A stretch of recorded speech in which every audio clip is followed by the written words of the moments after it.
নমস্কার বন্ধুরা, কাঁচা আম প্রায় শেষ হতে চলেছে, তাই বলবো কাঁচা আম শেষ হওয়ার আগে তোমরা কাঁচা আমের আমসত্ত্ব বাড়িতে একবার বানিয়ে খেয়ে দেখে নাও যে এটা খেতে কতটা না দারুণ হয়। যার জন্য প্রথমে কয়েকটি কাঁচা আমের খোসা ছাড়িয়ে একটু ছোট করে কেটে গরম জলের মধ্যে দিয়ে দিলাম। এবার এটাকে ঢেকে প্রথমে 2-3 মিনিট মিডিয়াম ফ্লেমে সেদ্ধ করে নিব। আমগুলো 2-3 মিনিট সেদ্ধ করে নিয়েছি। এখন আমি এই আম সেদ্ধ করা জল থেকে আমগুলো ছেঁকে তুলে নিব। আম এইভাবে সেদ্ধ করে জলটা ফেলে দেওয়ায় আমের টক ভাবটা কিন্তু অনেকটাই কমে যাবে, যার জন্য আমসত্ত্বে চিনির পরিমাণটা একটু কম দিলেও চলবে। কড়াইয়ের মধ্যে আবারও আমের টুকরোগুলো দিয়ে দিলাম। এখন প্রয়োজন মতো জল দিয়ে আমের টুকরোগুলো ভালো করে সেদ্ধ করে নিব। গ্যাসের ফ্লেম মিডিয়াম রেখে ঢাকা দিয়ে 8-10 মিনিট সেদ্ধ করে নিব। 8-10 মিনিট পর ফিরে এসেছি। দেখো বন্ধুরা, আমটুকু ভালোভাবে সেদ্ধ হয়ে গিয়েছে, তাই বেশ নরমও হয়েছে।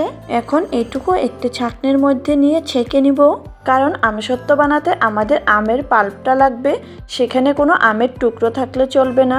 তোমরা চাইলে আমগুলো একটু ঠান্ডা করে নিয়ে মিক্সিং জারে দিয়েও আমের পাল্প বার করে নিতে পারবে, কিন্তু আমার তো এইরকমই সুবিধা মনে হচ্ছে। তবে তোমাদের যেমনটা সুবিধা মনে হয় তেমনটাই করতে পারবে। আমের পাল্পটুকু সম্পূর্ণ বের করে নিয়েছি। এবার এইটুকু কড়াইয়ের মধ্যে ঢেলে চলে যাব গ্যাসের দিকে। গ্যাসের ফ্লেম লো রেখে এর মধ্যে দিয়ে দিচ্ছি প্রয়োজন মতো চিনি ও লবণ।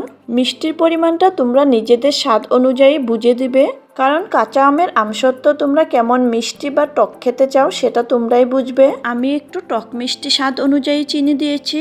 আমের পাল্পটা এখন লো টু মিডিয়াম ফ্লেমে একটু সময় জাল দিয়ে একটু ঘন করে নিব। যেহেতু আমি আম সেদ্ধ করার সময় বেশি জল ব্যবহার করিনি, তাই চিনির জলটা শুকিয়ে গেলেই হয়ে যাবে।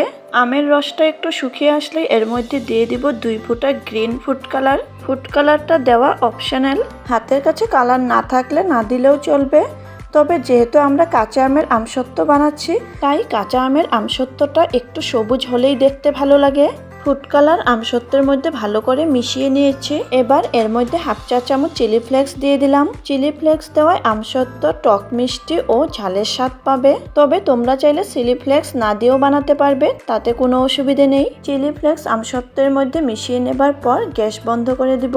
এখন আমসত্ত্ব দেওয়ার জন্য থালার মধ্যে একটু সর্ষের তেল লাগিয়ে নিব, যাতে আমসত্ত্ব শুকিয়ে যাবার পর থালার থেকে খুব সহজেই উঠিয়ে নিতে পারি।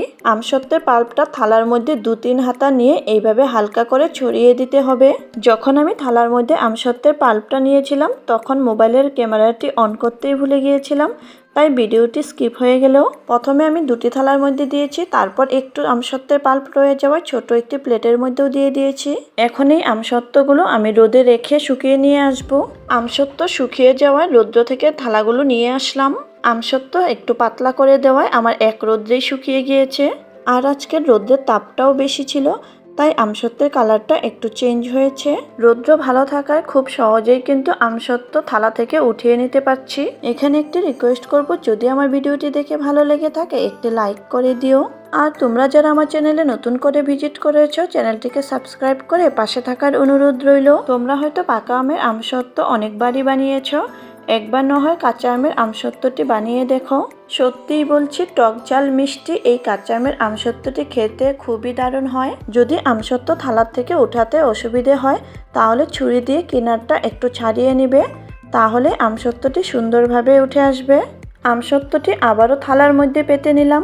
এবার ছুরি দিয়ে পিস পিস করে কেটে নিব।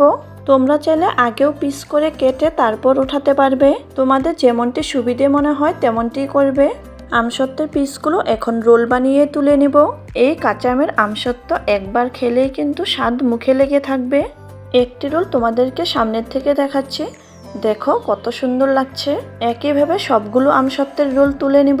আশা করছি তোমরা একবার হলেও এই আমসত্ত্ব ঘরে নিশ্চয়ই বানাবে, আর বানালে কমেন্টে জানাতে একদমই ভুলবে না যে খেয়ে কেমন পেলে। তাহলে আজকের মতো আসি, আবার আসবো নতুন কোনো রেসিপি নিয়ে। ততক্ষণের জন্য বাই অ্যান্ড টেক কেয়ার।